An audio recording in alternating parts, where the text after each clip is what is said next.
देवाभाऊ वाह! तुम्ही कमाल केली. 1980ला वन संवर्धन कायदा लागू झाल्यानंतर, फॉरेस्ट कन्झर्वेटिंग ॲक्ट लागू झाल्यानंतर गडचिरोली जिल्ह्यामध्ये अनेक दिग्गज नेते पालकमंत्री झाले. ते आर आबा पाटील असो, एकनाथ शिंदे साहेब असो, आपले सुधीर भाऊ मुनगंटीवार साहेब असो, यांना जे काम करता आलं नाही. केंद्रीय मंत्री नितीन गडकरी साहेब आणि स्वर्गीय केंद्रीय मंत्री पोटदुखे साहेब यांना देखील ते काम करता आलं नाही. 1980ला महाराष्ट्राचे मुख्यमंत्री होते अंतुले साहेब. अंतुले साहेबपासून तर एकनाथ शिंदे साहेबपर्यंत एकालाही जे काम करता आलं नाही ते काम तुम्ही करून दाखवले. कोणता तो काम असेल? किर्र जंगल, आदिवासी भाग, वन आच्छादलेला पूर्ण एरिया, यामध्ये आपण कोनसरी ते सुरजागडपर्यंत चौपदरी मार्ग मंजूर केला, ते सिमेंट कॉन्क्रीटच्या 4 लेन. आजपर्यंत कुणालाही करता आलं नाही. जेव्हा जेव्हा आमच्या भागातील लोक रस्त्याची मागणी करतात, तलावाची मागणी करतात, 4 बाजूने नद्या वाहत आहेत, आम्हाला डॅम द्या, आम्हाला लिफ्ट इरिगेशन द्या, तर प्रत्येक वेळी आम्हाला सांगितलं जातं की फॉरेस्ट कन्झर्वेटिंग ॲक्ट आहेत, वन संवर्धन कायदा लागू आहे, 1 इंच जमीन देता येत नाही आणि ते पाहिजे असेल तर मोठी प्रक्रिया आहे, ते शक्य नाही. पण तुम्ही जवळजवळ 84 ते 85 किलोमीटरपर्यंत 4 पदरी मार्ग बनवून दाखवला. जे कुणालाही जमले नाही, तुम्ही बनवून दाखवलं. आता एवढंच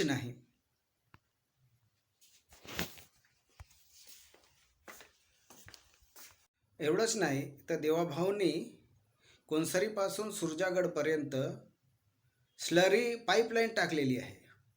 म्हणजे पाण्यामध्ये लोह खनिज मिक्स करून त्याचा द्रव तयार करून ते सुरजागडवरून कोनसरीपर्यंत पाठवण्यात येणार आहे. याच्या चाचणी देखील झालेली आहे, यशस्वी चाचणी झालेली आहे. आता एवढ्या मोठ्या प्रमाणात पाणी लागेल आणि सदर जी पाईपलाईन आहे ती वनातूनच टाकण्यात आलेली आहे. येथेही देवाभाऊ आपण योग्य मार्ग काढला. अच्छा, या रस्ता आणि या स्लरीमुळे फक्त खनिज जे आहे तिथून कोनसरीपर्यंत येईल, सुरजागडवरून काही लोकांना रोजगार मिळेल, पण यांचे नुकसान मोठे आहे भाऊ.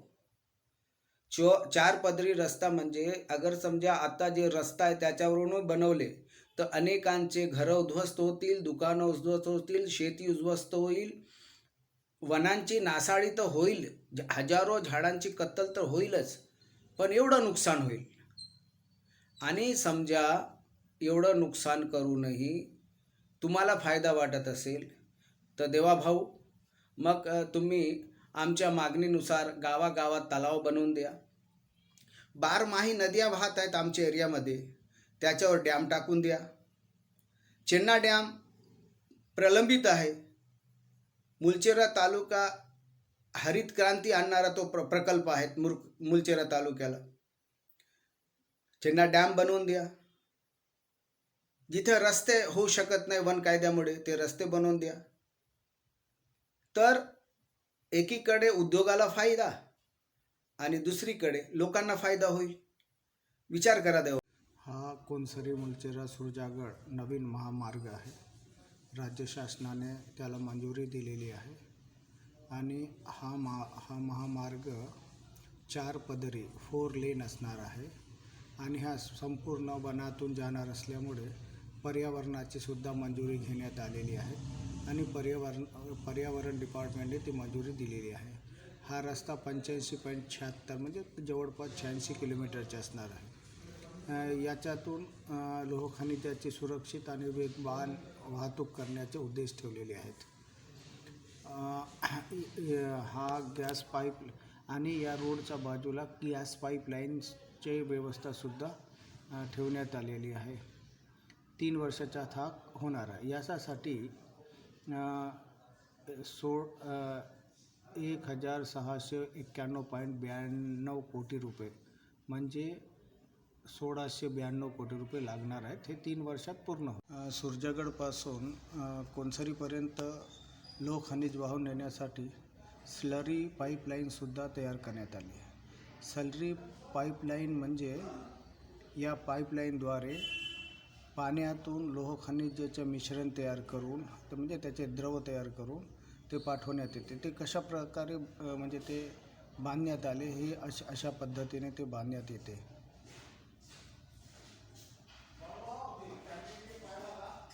ते बांधकाम पूर्ण झाले असून त्याची चाचणीसुद्धा झालेली आहे. 1,692 कोटी रुपये आपण निधी मंजूर केला. मान्य आहे, शासनाकडे पैसे नव्हते, आपण ते जमवले. तर आपल्याला विनंती आहे की अहेरी विधानसभा क्षेत्रामध्ये अनेक शिक्षकांची पदे रिक्त आहेत. अनेक शासकीय कार्यालयात कर्मचाऱ्यांची पदं रिक्त आहेत आणि अनेक शाळांना इमारत नाही. एसट्या भंगार झालेल्या आहेत. आमच्याकडे अनेक अशी कामे पडलेली आहेत. ज्याप्रमाणे आपण या सुरजागडकरता जे चौपदरी रस्ता बनवत आहे त्याला 1,695 कोटी रुपये आपण खर्च करत आहात.